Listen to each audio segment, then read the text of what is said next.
Olá, sejam muito bem-vindas, muito bem-vindos a mais um encontro da nossa série comemorativa pelos 10 anos do Código de Processo Civil, promovida pelo Instituto IRTS. Eu sou Priscila Seifert, sou coordenadora do grupo de pesquisa em processo constitucional e processo civil do Instituto. Atualmente, eu sou subprocuradora regional no Rio de Janeiro. Tenho doutorado e pós-doutorado em Direito e Sociologia pela Universidade Federal Fluminense e tenho dedicado a minha trajetória à advocacia pública e à reflexão crítica sobre os caminhos da jurisdição, especialmente a partir da experiência nos tribunais superiores. E hoje eu estou aqui com uma grande jurista, estou muito alegre, muito honrada de dividir esse espaço com a brilhante professora doutora Gisele Welch, que é uma referência para todos nós. A Gisele dispensa apresentações, mas mesmo assim eu vou apresentá-la. Ela é pós-doutora em Direito pela Universidade de Heidelberg, doutora e mestre em Teoria Geral da Jurisdição e Processo pela PUC do Rio Grande do Sul, professora de Processo Civil em cursos de pós-graduação Lato Sensu, é uma brilhante advogada com sólida atuação nos tribunais superiores, além de membro atuante do IBDP e da ABEP. Então, a Gisele, assim, é fera na atuação, na advocacia nos tribunais superiores, na teoria e na prática. Então, isso é uma grande alegria tê-la aqui, Gisele, na nossa segunda live comemorativa pelos 10 anos do CPC. Seja muito bem-vinda. E nesse episódio, a professora Gisele vai falar sobre a atuação dos tribunais superiores, desafios e perspectivas. Imperdível, né? A gente vai conversar sobre como o CPC transformou, ou pelo menos pretendeu transformar, a prática processual nos tribunais superiores, né? Então, a gente vai falar um pouquinho assim, como que nós evoluímos ao longo desses 10 anos na consolidação do modelo de precedentes, quais são os gargalos que ainda existem, né, na aplicação dos artigos 926 a 928 do CPC, e quais são as novas perspectivas que se abrem para a advocacia pública e privada diante desse cenário em constante transformação, né? Com inteligência artificial, então tem muita coisa mudando na litigância perante aos tribunais. Então, será uma conversa rica, com olhares que combinam a teoria e a prática e muita experiência de atuação. Com isso, sem maiores delongas, eu passo a palavra para a professora Gisele para darmos início à nossa conversa. Bem-vinda, Gisele, novamente. Obrigada, querida Priscila, muito obrigada. Cumprimento a todos, bom dia a todas e a todos que nos acompanham. Em especial aqui, né, agradeço esse honroso convite do Instituto de Recursos Tribunais Superiores, na pessoa da presidente, doutora Larissa Friedrich. E, claro, saúdo muito efusivamente a minha querida, né, colega, a Priscila Seifert, que fez esse convite, pessoal a mim, nós somos colegas de ABEP e de profissão, né, porque a Priscila também é uma advogada pública atuante, muito, né, contributiva com esse tema dos tribunais superiores, na teoria e na prática, nessa atuação muito séria, né, e muito dedicada a essa reflexão, Priscila. Então, por isso que estou aqui também. Parabenizo o trabalho do Instituto, que sei que é um trabalho né, em Brasília, nos tribunais superiores, existe muito essa atuação, essa necessidade dos advogados, de todos que estão ali, os atores, né, que participam, fazem parte da dinâmica dos tribunais superiores, de constante atualização, debates e atividades, e sei que o Instituto se presta a isso, então, uma enorme contribuição a essa temática que é tão importante, né, e tão, ao mesmo tempo, desafiadora, porque a atuação, o mundo nos tribunais superiores é um mundo muito próprio, né, muito específico, e demanda, assim, do profissional, da profissional, conhecimentos mais específicos, mais técnicos e mais estratégicos, né? Então, parabéns ao Instituto por isso, e claro que eu aceitei com muita alegria o convite para esse bate-papo aqui nessa live. Priscila, foste muito generosa na minha apresentação, te agradeço por isso também, tá? Bom, vou falar brevemente aqui desse tema, que eu quis que fosse amplo. Eu acho que esse evento, inclusive, estão de parabéns, né? Esses debates para fazer alusão aos 10 anos de CPC, o que mudou, o que agregou, que desafios nós ainda temos pela frente.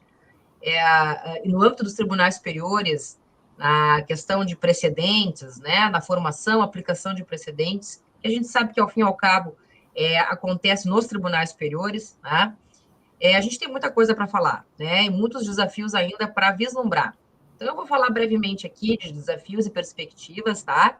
Nos tribunais superiores, falando um pouquinho do que o CPC 2015 projetou, né, para essa finalidade, para essa seara, e o que a gente tem visto na prática de melhoria, e que ainda é um desafio, né, Priscila, que ainda é um problema. Que tem muita coisa para falar, vou ser breve, para dar tempo da Priscila, eventualmente, né, a gente trocar aqui umas ideias, e se houver perguntas, se houver dúvidas a quem acompanha, por favor, fiquem muito à vontade de fazê-las, né, que nós, havendo tempo também, estaremos aqui para debater.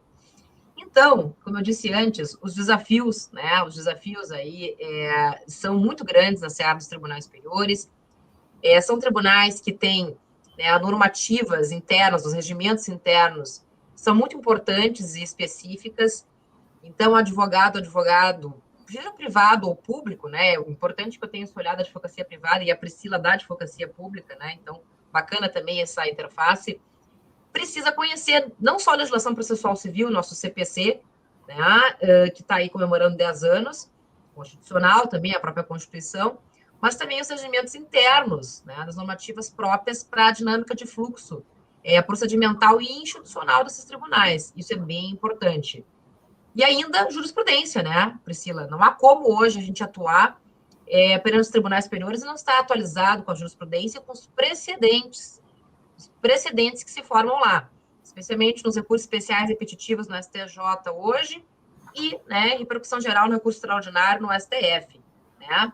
Então, vejam que é um grau de exigência bem significativo e ainda, né, além dessa exigência, esse mundo próprio, que já é, né, oponível ao profissional que atua nos tribunais superiores, a gente tem um cenário de dificuldades, e especialmente no STJ.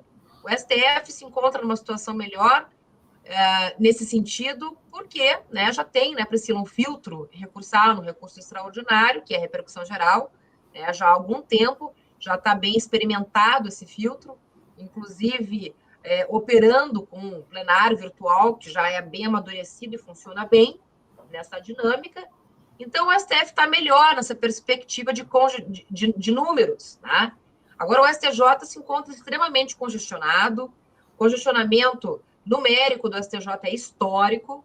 No último Justiça, né, em números de 2024, se aferiu lá total de 678 mil julgados. Esse número é maior do que tudo que o STJ produziu em 11 anos. Né? Vejam vocês, a média de julgados por ministro é de 20 mil processos. Eu estou falando os números para a gente entender, deflagrar qual é o contexto que nós temos. Tá? Nós temos lá 33 ministros, em jurisdição 30.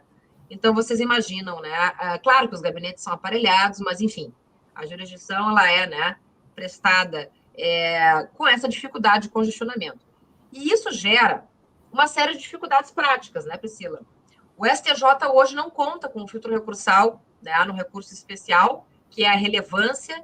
Eu quero falar um pouquinho sobre isso, porque, embora nós já tenhamos a emenda constitucional 125, promulgada desde julho de 2022, tá, que implementa o filtro da relevância como requisito de admissibilidade, tá, no recurso especial, trazendo um ônus para o recorrente comprovar a relevância, a transcendência da matéria, para fins de viabilizar a análise pelo STJ, muito parecido com a dinâmica da repercussão geral no recurso extraordinário, e colocando a decisão, né, da relevância, do que é relevante, né, se tem relevância, e o exame dessa questão como um grande precedente qualificado. Hoje, o precedente qualificado do STJ são os recursos repetitivos, na formação de um precedente vinculante, porém, né, fica aí muito limitado às questões repetitivas, não é? E a ideia da relevância, além de funcionar como um filtro, né, para fazer essa triagem, diminuir o número de processos que chegam no STJ, também é claro, né, fazer essa questão aí, né, quantitativa, mas melhorar também a qualidade, né, da jurisdição, evidentemente. Né? Então, e sem contar que seria a formação de um precedente vinculante para além, né, das matérias repetitivas. Então, aumentaria a possibilidade de autorreferência, né, de segurança jurídica e estabilidade, porque não ficaria distritas essas questões repetitivas.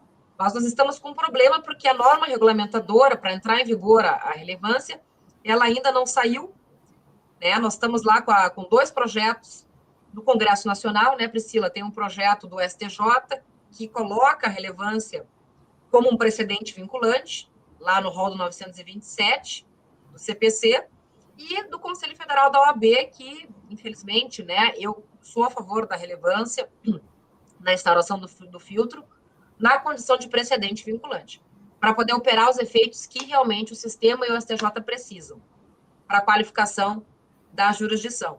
Mas o projeto, né, do Conselho Federal coloca só como requisito de admissibilidade na linha da transcendência no recurso de revista no TST, que já não vem funcionando muito bem. Eu não atuo nessa seara, Priscila, mas escuto colegas que atuam na esfera trabalhista, TST, me dizendo que não, né, há uma série de dificuldades, enquanto que a experiência da repercussão geral já é melhor sucedida.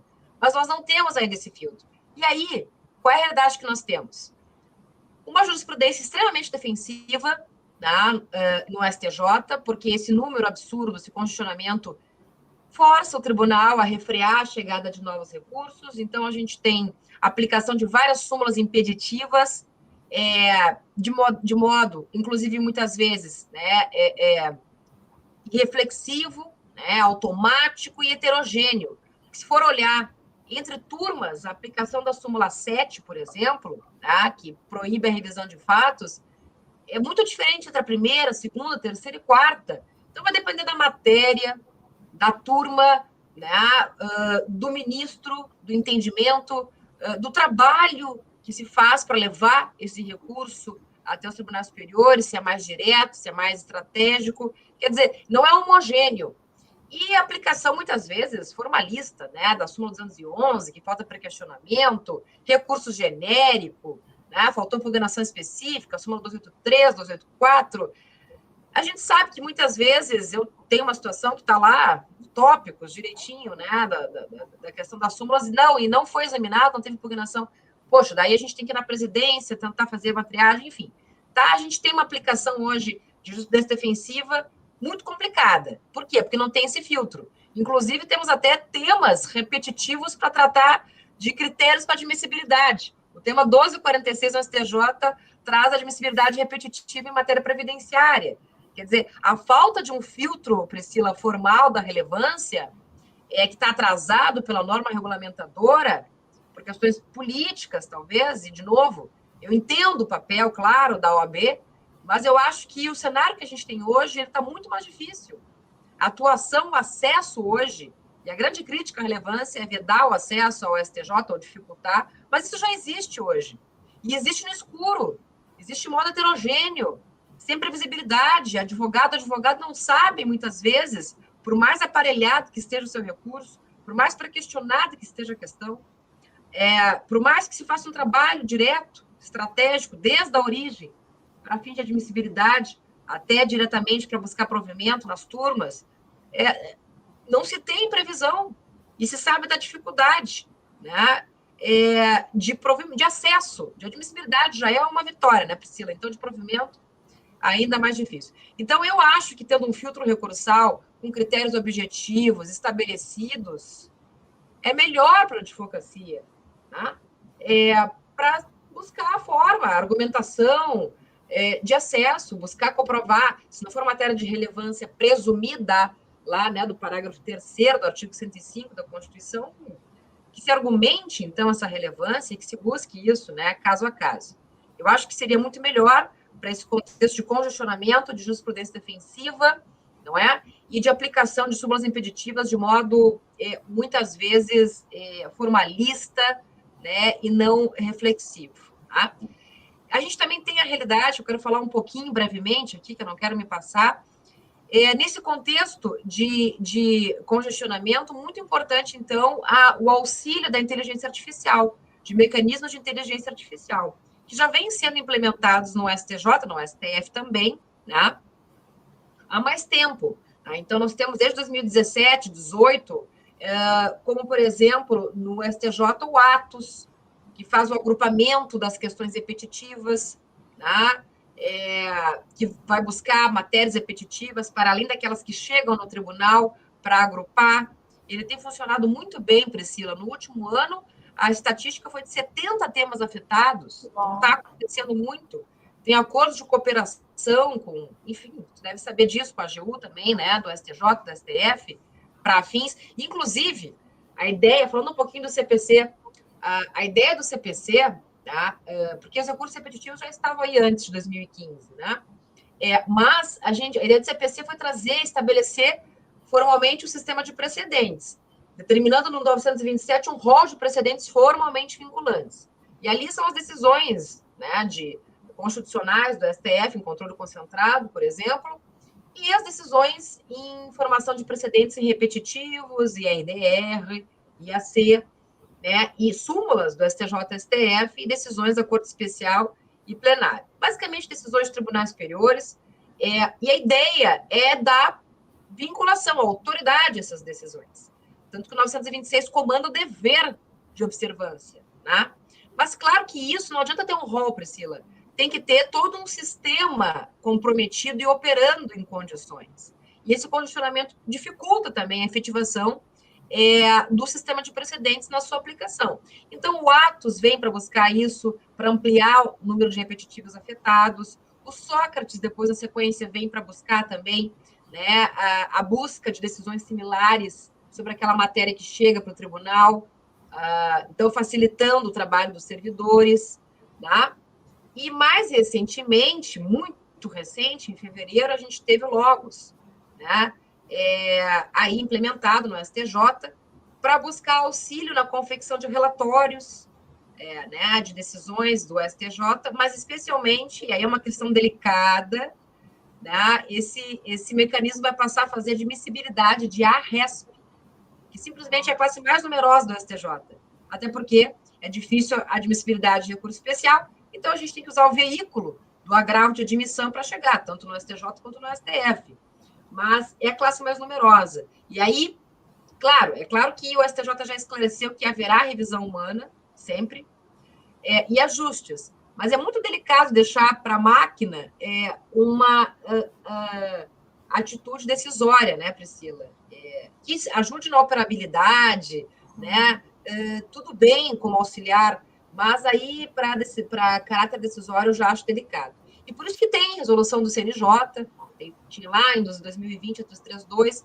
Recentemente, nós tivemos também a resolução muito recente, de março agora, de 2025, 615 do CNJ, né, com diretrizes para desenvolvimento, utilização e governança da inteligência artificial no Poder Judiciário, né, que os tribunais já estão usando, né, Priscila? E órgãos também, acho que, né, vocês também devem estar aplicando na AGU, mas isso tem que ser falado, isso tem que ter transparência, tem que se, né, colocar qual que é efetivamente a IA que está sendo utilizada, de que forma, em que limites, e há de haver limites, e há de haver critérios, para não subverter a aplicação desses mecanismos. Também no STF, que temos lá, né, o Victor, a Vitória, e agora mais recentemente a Maria, né, que foi implementada também nessa consideração de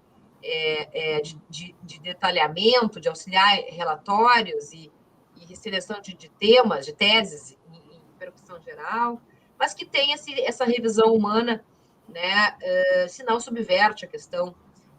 Claro, celeridade sim, eficiência sim, mas não, né, comprometendo motivação das decisões, né, judiciais. Agora, tudo isso acontece porque, acho que a Priscila falou da minha experiência na Alemanha, fiz um trabalho no meu pós-doutorado de comparação entre o funcionamento do STJ e o BGH, que é o Bundesgerichtshof, é o tribunal correspondente na Alemanha, e a revisión é recurso correspondente ao recurso especial. Lá já tem o filtro da relevância, Grundsatzliebedeutung, importância, significação fundamental, que só vai para o tribunal aquilo que realmente tem necessidade de enfrentamento, de desenvolvimento, e, embora, Priscila, não tenha na ZPO alemã um rol que comanda a observância necessária, Priscila, toda a metodologia do sistema, a cultura, comanda a autoridade de observância das decisões do BGH. Aqui também tem muito isso, né? Os tribunais de segundo grau ou não se atualizam ou não observam os precedentes dos tribunais superiores. Então, isso tudo dificulta muito. E aí, imaginem, né? Se lá na Alemanha, que não tem esse problema que tem aqui de congestionamento, já temos um filtro. Em outros países, eu trago a Alemanha porque foi a minha experiência de pesquisa, mas nós precisamos muito do filtro da relevância, tá? Como esse requisito, como um filtro objetivo, claro, homogêneo para acesso.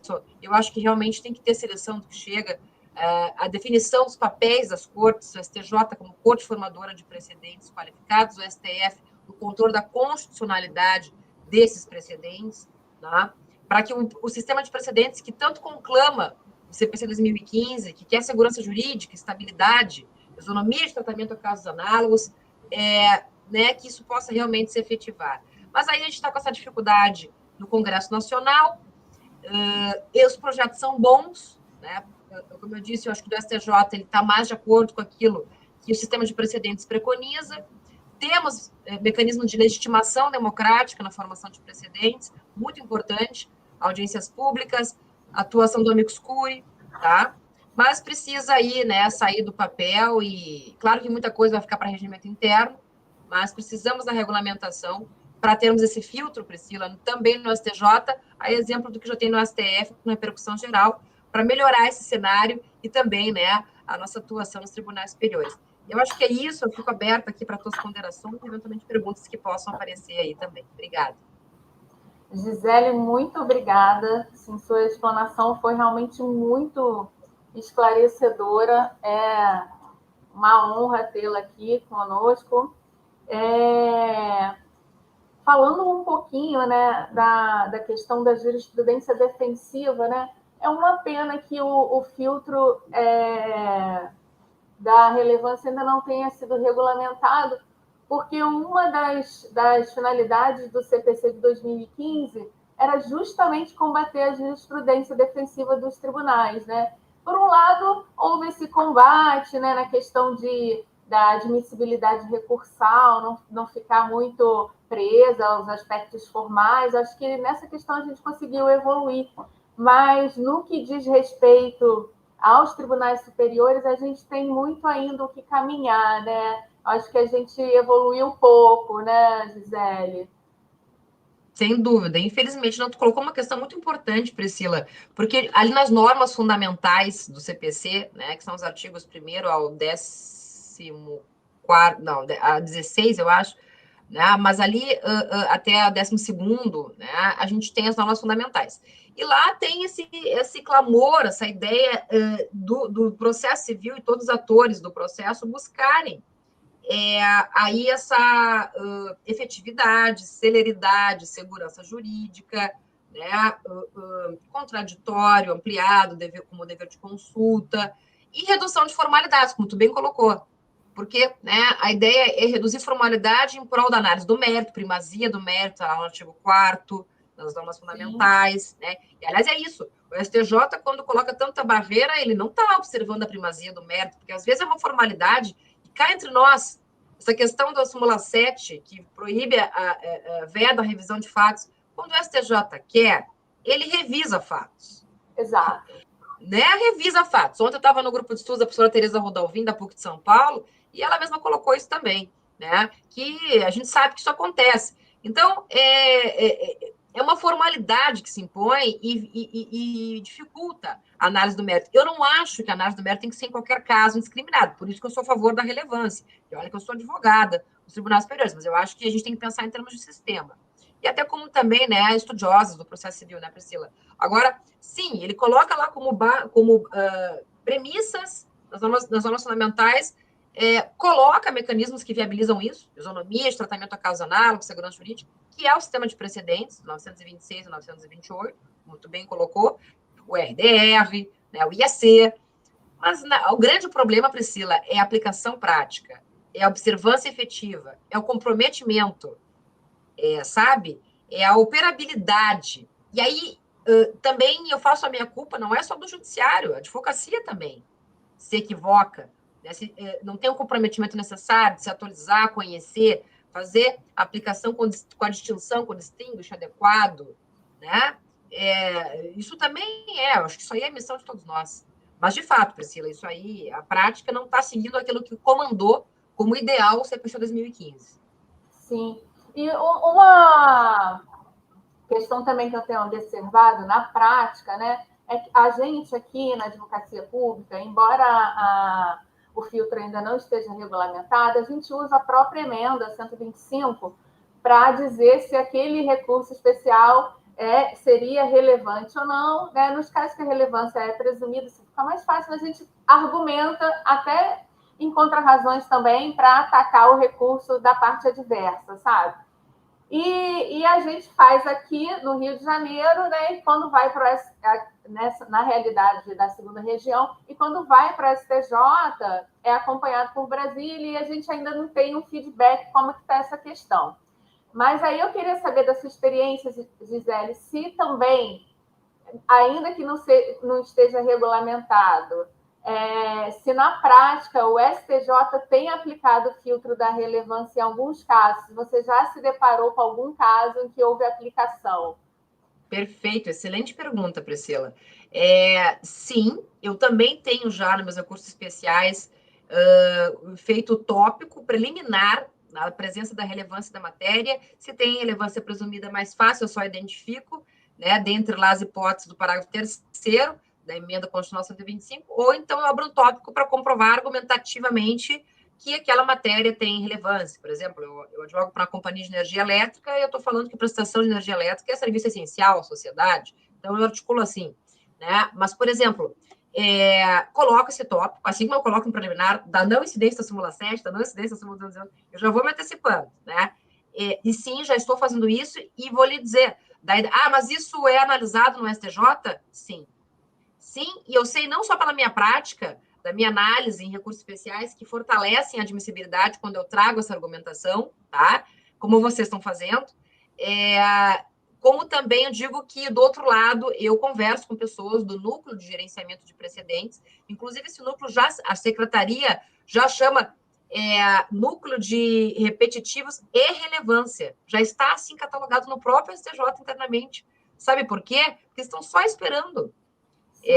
Os ministros estão só esperando, e eles já estão se organizando em termos de estrutura, de fluxo institucional para análise da relevância, que vai ser a estrutura, vai ser o setor que faz análise dos repetitivos, vai fazer análise da relevância, essa triagem. Então, eles estão aí muito ansiosos, tá? E estão preparados, estão sim considerando na admissibilidade, tá? Lá na Secretaria de Admissibilidade, relevância, tá? A relevância, e acho não. Eu tenho dado essa orientação, né, também no meu curso de advocacia estratégica, tem que colocar um tópico já, ainda que não seja regulamentado, sem dúvida. E mais, eu fiquei sabendo recentemente que o STJ, preocupado com a demora da norma regulamentadora da relevância no Congresso, está pensando, inclusive, não sei qual é a viabilidade prática disso, mas está pensando em já implementar algumas cobranças pelo regimento interno. Tá? Então, acho que mais, sim, a gente tem que... Uma solução, né, para a implementação. Porque então, parece que entrave jurídico não há, né? A questão parece que acabou saindo da esfera jurídica e se encontra numa esfera política, né? Digamos assim. Tanto que a emenda está aí, né, Priscila? Então, se a gente tem problema de constitucionalidade, já teria sido declarado, né? Então, assim, agora a questão, né? A questão é infraconstitucional e virou política, infelizmente. E eu digo isso, eu acompanho o Conselho Federal, eu participo de atividades, eu digo isso para meus colegas, para a advocacia. Temos que pensar em termos sistêmicos e no futuro, isso é pior. Do jeito que está hoje, é pior. Mas não vai questionar todo o problema. É verdade, o recurso especial não é a única classe, né, que congestiona o STJ, habeas corpus, também, mas, enfim, já é uma ajuda bem significativa. Conversando com o ministro Sérgio Coquina num evento, ele mesmo disse, olha, quanto antes conseguirmos, eles admitem essa dificuldade, admitem o excesso de formalismo no STJ, na análise da admissibilidade, Mas eles dizem, ó, se tiver relevância, a tendência é melhorar muito, também a qualidade, e diminuir essa formalidade, né? E aí a advocacia também tem que entender, porque também chega muita coisa que não deveria ser.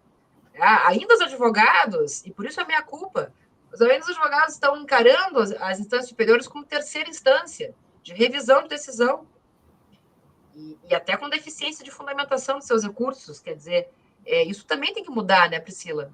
Dos dois Sim, lados. sim. Exato.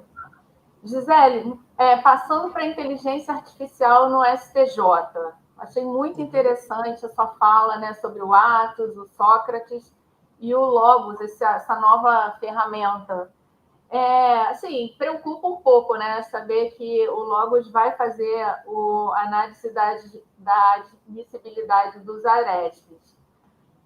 Você acredita que vai haver uma supervisão aí no uso dessa inteligência artificial, ou que de fato a inteligência artificial vai substituir a mão de obra humana nesse caso?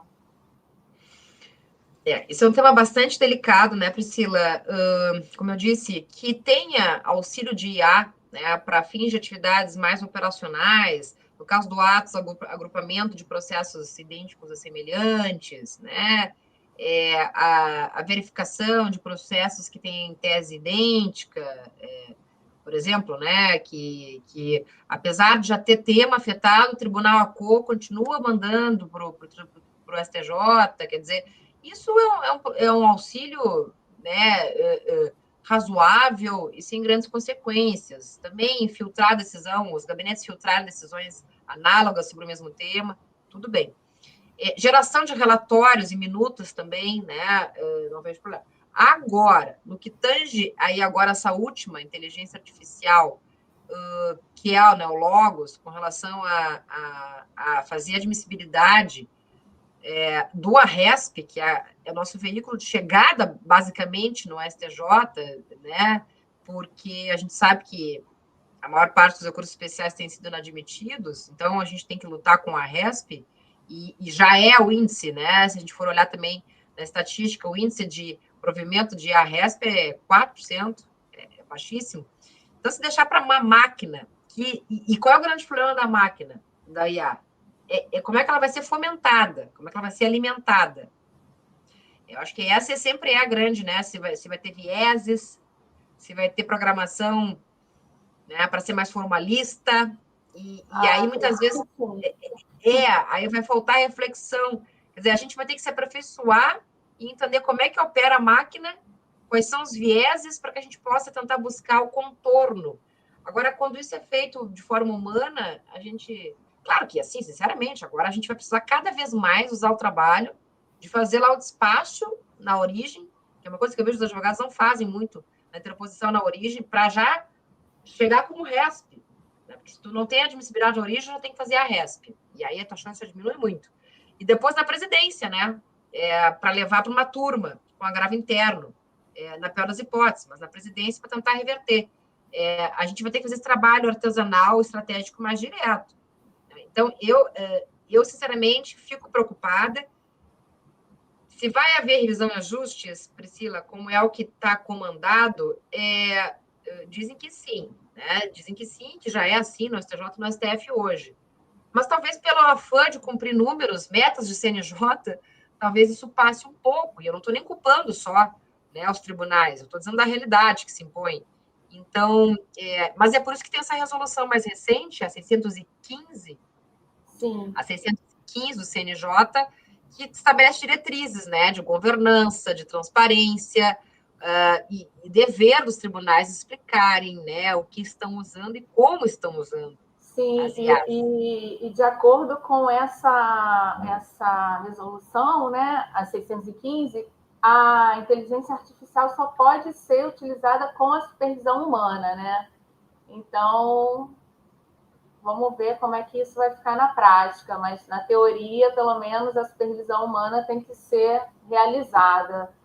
E na sua opinião, assim, além da supervisão humana, como é que a gente poderia garantir a legitimidade democrática das decisões que vão ser geradas com o auxílio da inteligência artificial, especialmente as que podem se tornar, né, que vão se tornar um precedente vinculante. Boa, boa. Essa questão da legitimidade democrática, que é um tema que eu também examino bastante, foi minha tese de doutorado, assim, é muito importante dentro da seara dos precedentes, na formação de precedentes, porque a gente tem aquela questão da função normativa, da normativização concreta, né, que teria essa eficácia vinculante. Então, até para combater esse argumento que é antidemocrático, o judiciário está legislando, invadindo a esfera do legislativo, a gente tem os mecanismos de legitimação, que é a atuação do amicus curiae, né? Órgãos, entidades, pessoas que tenham interesse institucional na controvérsia, que possam trazer contribuição técnica, subsídios para a melhor formação da decisão, tá?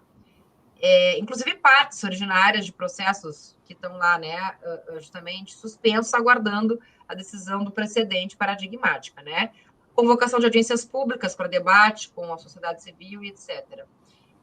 Muito importante, então, Priscila, se a gente, nessa realidade de inteligência artificial, muito importante que se viabilize também esse contraditório ampliado, né? Agora, claro, isso vai contra a própria ideia, porque a ideia da IA, a aplicação dessas técnicas, é a agilização. Uhum. E aí, esses procedimentos de legitimação democrática, eles sempre acabam trazendo uma dilação maior. Sim. Por isso que há critérios e há limites na atuação do amicus curiae, por exemplo, né? Nos regimentos internos, do STJ e do STF, né? O próprio 138, assim, estabelece, mas o regimento interno limita mais, né? O relator vai dizer se naquele caso é só manifestação por escrito, memoriais, ou se vai ter sustentação oral, isso aí é uma faculdade do relator, né? Daí eu acho que também daria para compor assim, mas plenário virtual hoje, né, outra coisa importante se dizer, é a realidade, é a regra no STJ e no STF, e então, assim, como é que se dá o acompanhamento, né? A sustentação oral gravada, que é um problema aí também, né? Essa resolução 591, que a OAB conseguiu suspender, mas a ideia da sustentação oral gravada como regra é delicado, até que ponto que isso não prejudica, né, a argumentação. Então, assim, a gente tem que, no plenário virtual também, né? Também acho que tem essa dificuldade maior desse acompanhamento e desse diálogo democrático, né, Priscila? Porque praticamente as manifestações, o diálogo, né, o controle democrático se dá de forma escrita, né? Sim, eu fico pensando, assim, é uma coisa que até me gera muita inquietação, a união do plenário virtual com a inteligência artificial. Eu acho que, né, isso vai reduzir bastante, né, a legitimidade democrática, exatamente porque as manifestações são assíncronas, né, e ficam ali no painel, né, impessoais nesse sentido, né? A gente não tem ali aquele calor do debate no plenário físico, e o controle praticamente é feito pelo relator, né? Embora os ministros possam pedir destaque, eu acho que essa questão do destaque também deveria ser melhor regulamentada, né? Enfim. Talvez também a solução passe apenas não por uma questão de regrar a forma do uso da inteligência artificial e melhorar também o plenário virtual, mas também, de repente, estabelecer alguns limites em relação à concentração de poderes, né, do relator, né? Isso eu acredito que os tribunais superiores ganhariam com esses limites, né? Se à primeira vista isso pode ser visto como uma interferência na organização interna ou como uma crítica da atuação, mas eu acredito que isso atraria mais legitimidade para as decisões dos tribunais superiores, caso houvessem limites mais claros e uma maior participação em relação às manifestações das partes, do amicus curiae e também realização de audiências públicas. Acho que isso traria mais legitimidade, mais confiança para as decisões, né, proferidas pelos tribunais superiores, e especialmente as de caráter, as que formam precedentes vinculantes, né, Gisele? Perfeito, Priscila, totalmente de acordo contigo. E me preocupa muito isso, porque, como tu falaste, né, na modalidade do plenário virtual, que é a regra, nos tribunais superiores, a gente já tem comprometido a questão da deliberação, né? E a deliberação é tão importante para a formação da ratio decidente, que, aliás, é um outro grande problema no sistema de precedentes, né? Como se dá a formação da ratio, o que é a ratio, o que tem que constar na ratio, ou que é matéria de opter dicta, né? Os fundamentos secundários.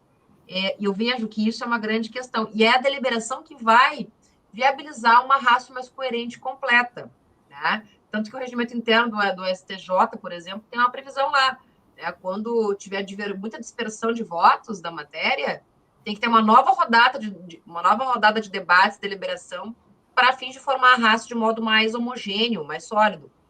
Então, veja como é importante a questão da deliberação para a formação da ratio, que é o núcleo essencial do precedente, que terá eficácia vinculante, e isso já está comprometido, né, Priscila?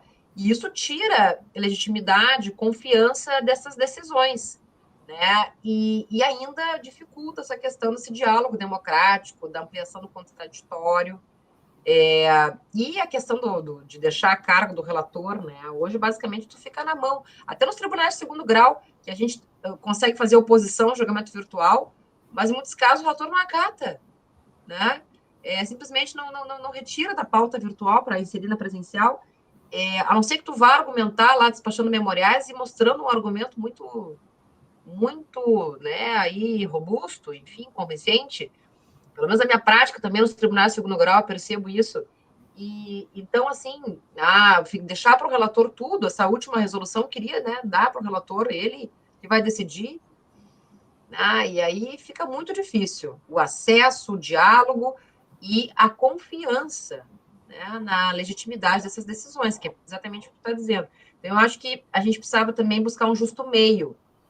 Precisamos de celeridade? Precisamos reduzir números? Sim, mas também não a qualquer preço, né? Não comprometendo a fundamentação adequada, o caráter democrático da formação, especialmente o precedentes vinculantes, né, Priscila? Que vai acabar sendo aplicado para vários outros casos análogos, né? Então, isso é uma questão importante, é uma questão nuclear no sistema de precedentes no âmbito dos tribunais superiores, né? Que é todo o nosso debate aqui, né? Exato, Gisele. Gisele, infelizmente, nosso tempo está chegando ao fim. Eu queria te agradecer. Nosso bate-papo foi muito rico. A gente trouxe várias questões. Acho que você vai ter que voltar aqui no nosso instituto muitas outras vezes, né? Para a gente falar só sobre inteligência artificial nos tribunais, só sobre jurisprudência defensiva, só sobre o sistema de precedentes, como é que ele está, se ele está engatinhando, se ele evoluiu muito. Enfim, a gente tem muito ainda o que conversar, Gisele, mas eu te agradeço por estar aqui conosco na nossa segunda live em comemoração aos 10 anos do CPC. Agradeço a todos os nossos ouvintes e espectadores, muito obrigada pela presença. E a professora Gisele, ela tem um curso maravilhoso, né, Gisele, sobre teoria e prática nos tribunais superiores, né? Advocacia estratégica nos tribunais de segundo grau e superiores, né? Onde eu falo justamente questões bem práticas dessa atuação. Muito bacana. E aí, quem quiser também acessar o perfil do Instagram da professora Gisele para saber mais, né? Recomendo fortemente. Gisele, muito obrigada, tá? Muito obrigada. Não vou me despedir de você, mas, assim, definitivamente vou me despedir com um até breve. Contamos com a sua presença aqui. Você sempre será muito bem-vinda no nosso instituto. Obrigada, Priscila. Foi uma alegria, uma honra enorme. Adorei nossa conversa. Acho que conseguiu render bastante, apesar do tempo, né?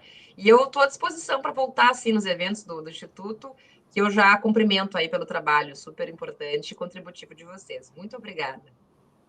Obrigada a você, querida. Bom dia a todos aí que nos assistem. Bom dia a todos. E até breve, até breve.